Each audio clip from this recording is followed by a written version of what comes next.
My abusive brother tried to steal our dying mother's inheritance, so I made sure he ended up with nothing. 34F, never had a good relationship with my brother, 38M. Growing up, he was the golden child who could do no wrong, while I worked hard to make something of myself.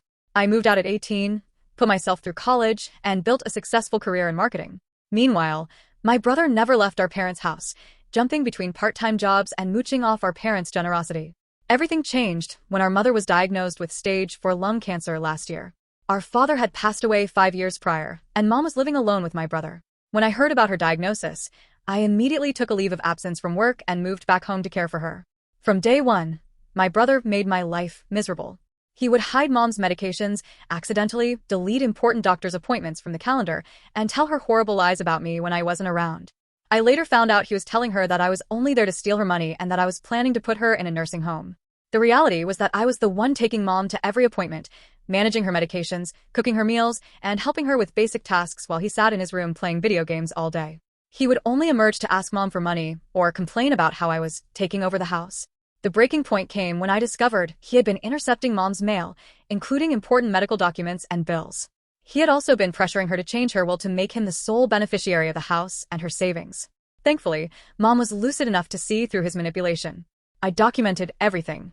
Every missed appointment he caused, every time he took money from Mom's account, every incident of him neglecting her care.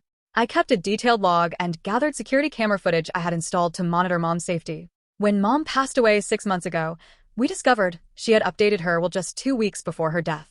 She left the house to both of us equally, but included a clause stating that if either of us took legal action against the other regarding the inheritance, the instigator would forfeit their claim.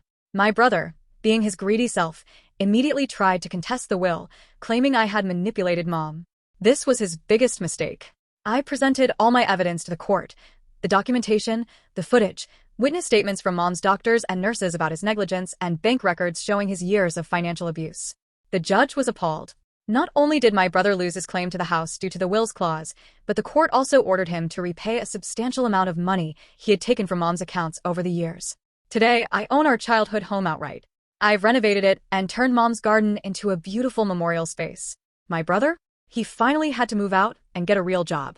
Last I heard, he's renting a small apartment and working at a warehouse. Sometimes revenge isn't about actively trying to hurt someone.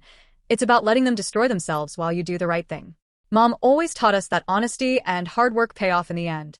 I just wish my brother had learned that lesson sooner. Edit. Thank you for all the kind words and support. To those asking, yes, I've donated most of Mom's clothes and belongings to a local cancer support charity. They help families going through similar situations. Several people have asked about my brother's current situation. I've blocked him on everything and have no contact. The house is now protected by a security system and cameras, and I have excellent neighbors who keep an eye out. On to our next story. My husband's infidelity during my pregnancy led me to uncover a web of lies, and now I'm facing the hardest decision of my life. I, 29F, have been married to my husband James, 32M, for 4 years. We were so excited when we found out I was pregnant 5 months ago. It was something we'd been planning for a while. Everything seemed perfect until my routine prenatal checkup 3 weeks ago. During the appointment, my doctor informed me that I tested positive for a treatable STD. I was completely shocked and confused since I've only been with my husband for the past 6 years. When I confronted James about it, he initially denied everything and tried to suggest that maybe the test was wrong. But after I pressed him harder, he broke down and admitted to a one-time mistake with someone he met at a business conference. I was devastated, but something about his story didn't add up. He seemed too rehearsed in his response, and his phone had become increasingly guarded over the past few months. While he was in the shower one evening, I did something I never thought I'd do. I checked his phone. What I found made me physically ill. There were multiple dating apps and worse, texts to various escort services.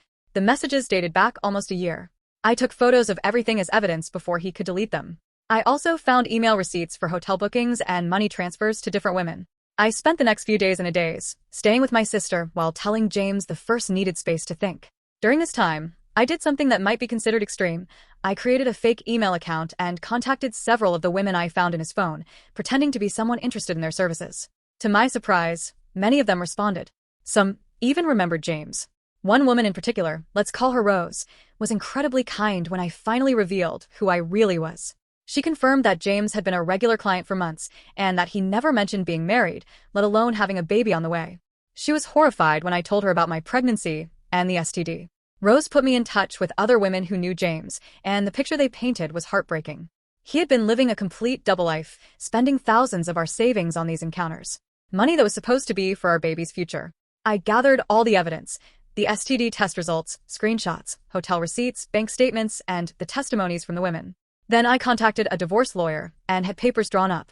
But I haven't served them yet. Here's where I need advice. I'm 5 months pregnant with his child.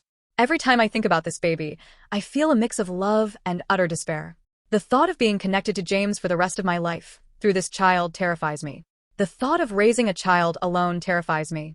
But the thought of terminating a pregnancy I initially wanted so badly also terrifies me, even though it doesn't feel right to bring a child into this world after what's happened. I've already scheduled an appointment with a therapist to help me process all of this, but I would really appreciate outside perspectives. Has anyone been in a similar situation? How did you handle it? To clarify, yes, I've been tested for other STDs, all negative thankfully, and I have a strong support system with my family. Several people have asked about James's reaction to all this. He still doesn't know that I know everything. I'm meeting with my lawyer tomorrow to discuss the best way to proceed with confrontation and divorce filing. To those suggesting I'm wrong for contacting the women, I understand your perspective, but I needed to know the truth. These women helped me understand the extent of his deception and potentially saved me from years more of lies. I will update once I've made my decision. Right now, I'm focusing on taking care of my mental and physical health while I process everything. Thank you all for your kindness and support during this difficult time. What did you think of these stories? Let me know your thoughts in the comments, and thanks for listening.